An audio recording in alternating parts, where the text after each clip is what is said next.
Students, विगत video lecture में हम प्राचीन भारत के इतिहास 250 ईसा पूर्व से 750 ईस्वी के मध्य साहित्यिक स्रोत सामग्री की चर्चा कर चुके हैं। उनमें हमने देखा कि किस प्रकार से भारतीय इतिहास के लिए साहित्यिक स्रोत सामग्री की एक स्रोत के रूप में उपादेयता है या कहाँ कहाँ कमियां हैं। ये सारा विचार विश्लेषण हम कर चुके हैं। अब हम बात करेंगे पुरातात्विक स्रोत सामग्री की कि प्राचीन भारतीय इतिहास के संदर्भ में पुरातात्विक स्रोत सामग्री किस प्रकार से उपयोगी है और किस प्रकार से पुरातात्विक सामग्री हमें उपलब्ध होती है। किन किन पुरातात्विक सामग्री से हम प्राचीन भारत के इतिहास के अध्ययन का निर्माण में सहायता ले सकते हैं। तो सर्वप्रथम आते हैं पुरातात्विक स्रोतों पर। पुरातत्व वह विज्ञान है जिसके माध्यम से पृथ्वी के गर्भ में छिपी हुई सामग्रियों की खुदाई कर प्राचीन कालीन सभ्यता और संस्कृति के विकास का ज्ञान प्राप्त किया जाता है। प्राचीन काल के इतिहास की जानकारी के लिए पुरातात्विक प्रमाणों से बहुत अधिक सहायता मिलती है। पुरातात्विक प्रमाण एक प्रकार से हम कह सकते हैं अपने युग को रिप्रेजेंट करते हैं। स्वयं में उनकी अपनी आवाज़ एक साइलेंट आवाज़ है और उसके माध्यम से हम उस युग विशेष की, उस समय विशेष की जो विकास के घटनाक्रम थे या विशिष्ट घटनाक्रम हो रहे थे उनको जान और समझ सकते हैं। पुरातात्विक सामग्री के भी अपने कई प्रकार हैं, जैसे उत्खननों से प्राप्त सामग्री, अभिलेखीय सामग्री, मुद्राएं अथवा सिक्के, विविध प्रकार के स्मारक। ये सभी अपने आप में अपने समकालीन इतिहास के साक्षी होते हैं, गवाह होते हैं और उसके संदर्भ में हमें काफ़ी महत्वपूर्ण जानकारियाँ प्रदान करते हैं।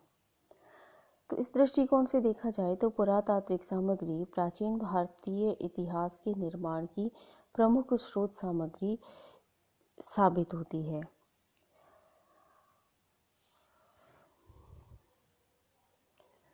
सबसे पहले हम चर्चा करेंगे उत्खननों से प्राप्त सामग्री की। प्राचीन भारत के संदर्भ में उत्खनन और उनसे प्राप्त सामग्री के आधार पर अनेक प्राचीन स्थानों और वहाँ पर प्रसारित हुई सभ्यता और संस्कृति का पता लगाया जा सकता है।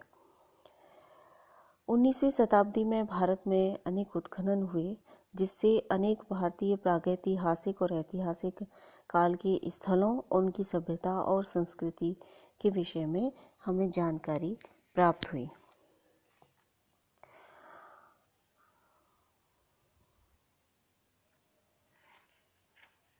जिसमें सबसे महत्वपूर्ण उदाहरण वैसे तो हड़प्पा सभ्यता का लेते हैं, लेकिन हम अपने चैप्टर के समय की अगर परिधि को ध्यान में रखें तो हमें पाटलिपुत्र, वैशाली, चिरांद, विक्रमशिला, नालंदा, मथुरा, कौशाम्बी, हस्तिनापुर इत्यादि स्थलों से अनेक प्रकार की खुदाइयाँ हुई हैं और वहाँ से बहुत सी ऐतिहासिक सामग्री प्राप्त हुई है और सामग्री के आधार पर, प्राप्त सामानों के आधार पर उस समय विशेष के विषय में काफ़ी गहन व्यापक प्रमाणिक जानकारियाँ प्राप्त होती हैं और हम उस कालखंड को और अधिक सटीक ढंग से विश्लेषित कर पाते हैं। तो उत्खनन सामग्री अनेक मायनों में महत्वपूर्ण होती हैं। वो अपने समय में एक व्यक्ति विशेष के जीवन के विकास क्रम को समझाती हैं, या उससे व्यापक रूप में लें तो किसी स्थान विशेष के व्यापक विकास क्रम, ऐतिहासिक विकास क्रम को समझाती हैं, या उससे भी विशद लें तो एक समाज विशेष के व्यापक विकास क्रम को समझाती हैं। तो उत्खनन सामग्री अनेक प्रकार से इतिहास निर्माण की प्रमुख स्रोत सामग्री सिद्ध होती है। पुरातात्विक स्रोत सामग्री का दूसरा जो महत्वपूर्ण स्रोत है वो है अभिलेख।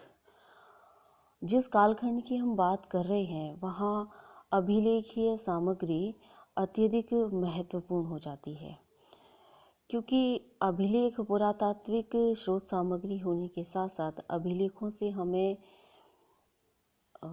लिखित जानकारी भी प्राप्त होती है। तो एक प्रकार से अभिलेख अपने समय विशेष को, हालांकि हम चेक्स एंड बाउंड्स तो यहाँ भी हैं, लेकिन वो बहुत अच्छे से रिप्रेजेंट करते हैं। उनकी अभिलेखों के माध्यम से हमें बहुत सारी महत्वपूर्ण जानकारी उस समय विशेष की या उस ऐतिहासिक कालखंड की प्राप्त होती है। तो यदि हम 250 ईसा पूर्व से 750 ईस्वी की बात करें तो अभिलेखीय सामग्री एक महत्वपूर्ण ऐतिहासिक स्रोत के रूप में उभर कर सामने आती है।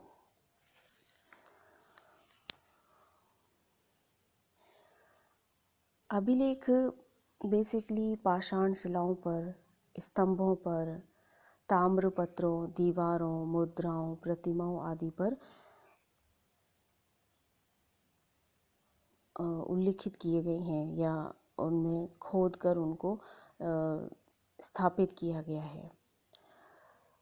अभिलेखों की ये परंपरा अशोक के बाद भारतीय इतिहास में काफ़ी अनवरत रूप से देखने को मिलती है। और इन अभिलेखों में यदि हम बात करें तो खारवेल का हाथी गुम्फा अभिलेख, शक रुद्रदामन का जूनागढ़ अभिलेख, सातवाहन नरेश पुलवामी का नासिक गुहा लेख, गुप्त सम्राट समुद्रगुप्त का प्रयाग स्तंभ लेख, अनेक परिवर्ती गुप्त शासकों के अभिलेख हमें प्राप्त हुए हैं। शक रुद्रदामन का जूनागढ़ अभिलेख, सातवाहन मालव नरेश यशोधर्मन का मंदसौर अभिलेख, या चालुक्य नरेश पुलकेशिन द्वितीय का ऐहोल अभिलेख, अनेक महत्वपूर्ण अभिलेख हैं जो अपने समय विशेष की विशिष्ट घटनाओं का भी उल्लेख करते हैं। उस समय की समाज, संस्कृति और राजनीति पर भी महत्वपूर्ण प्रकाश डालते हैं। अभिलेखों की यह परंपरा भारतीय इतिहास को महत्वपूर्ण ऐतिहासिक स्रोत सामग्री उपलब्ध करवाती है। जैसे समुद्रगुप्त की प्रयाग प्रशस्ति है तो उसमें उनकी विजयों का विशद विवरण है। वहीं ऐहोल अभिलेख हर्ष और पुलकेशिन के मध्य हुए युद्ध के विषय में हमें जानकारी देता है। इसके अतिरिक्त अनेक लोगों ने अपने दान पुण्य को लिखित करने के लिए निजी तौर पर अनेक अभिलेखों को स्थापित करवाया है। और इन अभिलेखों से भी हमें अनेक महत्वपूर्ण सूचनाएं मिलती हैं जो भारतीय इतिहास के विषय में अनेक महत्वपूर्ण जानकारी प्रदान करती हैं। जैसे कि उदाहरण के तौर पर अगर हम लें तो यवन राजदूत हेलियोडोरस का बेस नगर या विदिशा से प्राप्त गरुण स्तंभ लेख अत्यंत महत्वपूर्ण है। इस स्तंभ लेख से हमें ये स्पष्ट होता है कि द्वितीय शताब्दी ईसा पूर्व में मध्य भारत में भागवत धर्म विकसित था और अधिक प्रचारित हो रहा था। अनेक अभिलेख जो हमें मूर्तियों, ताम्रपत्रों या स्मारकों से मिलते हैं, वो अभिलेख भी अपने आप में बहुत सारी महत्वपूर्ण ऐतिहासिक जानकारी से परिपूर्ण होते हैं, क्योंकि अभिलेख परंपरागत रूप से किसी घटना विशेष को स्मृत रखने के लिए या जो भी कुछ महत्वपूर्ण घट रहा है उसको उसकी स्मृति को बनाए रखने के लिए ही अधिकांशतः स्थापित किए गए थे। तो ये अनेक ऐतिहासिक घटनाओं का विवरण और वर्णन तो हमें प्रदान करते ही हैं। साथ ही इन अभिलेखों के माध्यम से हम तत्कालीन समाज, संस्कृति और लोगों के आचार विचार, रहन सहन को भी विश्लेषित और विवेचित कर सकते हैं।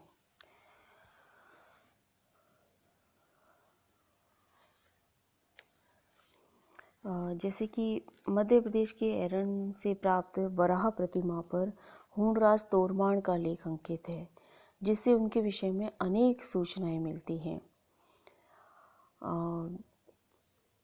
हमारे समय विशेष में अभिलेख तत्कालीन भाषा को भी काफ़ी अच्छे से, भाषा विषयक जो विकास हो रहे थे उनको भी अच्छे से स्पष्ट करते हैं। तो इस प्रकार से हम देखते हैं कि अभिलेखों की भूमिका अत्यधिक महत्वपूर्ण थी। गुप्त काल की जैसे हम बात करें तो गुप्तकालीन अनेक शासकों ने अपने समय में अनेक अभिलेखों को उत्कीर्ण करवाया, और ये अभिलेख गुप्त काल के विषय में काफ़ी विशद शोध सामग्री हमें उपलब्ध करवाते हैं। तो अब हम कह सकते हैं कि अभिलेख महत्वपूर्ण ऐतिहासिक स्रोत के रूप में उभर कर सामने आते हैं प्राचीन भारत के इतिहास के संदर्भ में, और इनमें उपलब्ध जानकारी को हम दूसरे उपलब्ध स्रोतों से क्रॉस चेक करके, वेरीफाई करके, अन्य मापदंडों पर परख कर महत्वपूर्ण स्रोतों के रूप में इस्तेमाल करते हुए प्राचीन भारत के इतिहास का निर्माण कर सकते हैं। अभिलेखों के बाद जो महत्वपूर्ण पुरातात्विक स्रोत सामग्री है वो है मुद्राएं। मुद्राएं एक और तो अपने समकालीन समय की आर्थिक स्थिति का विश्लेषण करने में महत्वपूर्ण भूमिकाएं निभाती ही हैं, लेकिन मुद्राओं पर जो अंकन होता है और जो अभिलेख उत्कीर्ण होते हैं वो भी अपने समय विशेष की महत्वपूर्ण स्रोत सामग्री का कार्य करती हैं।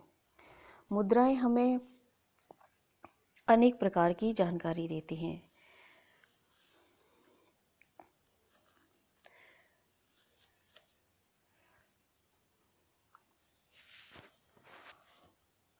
तो एक स्रोत सामग्री के रूप में मुद्राओं की भूमिका भारतीय इतिहास में अत्यंत महत्वपूर्ण है।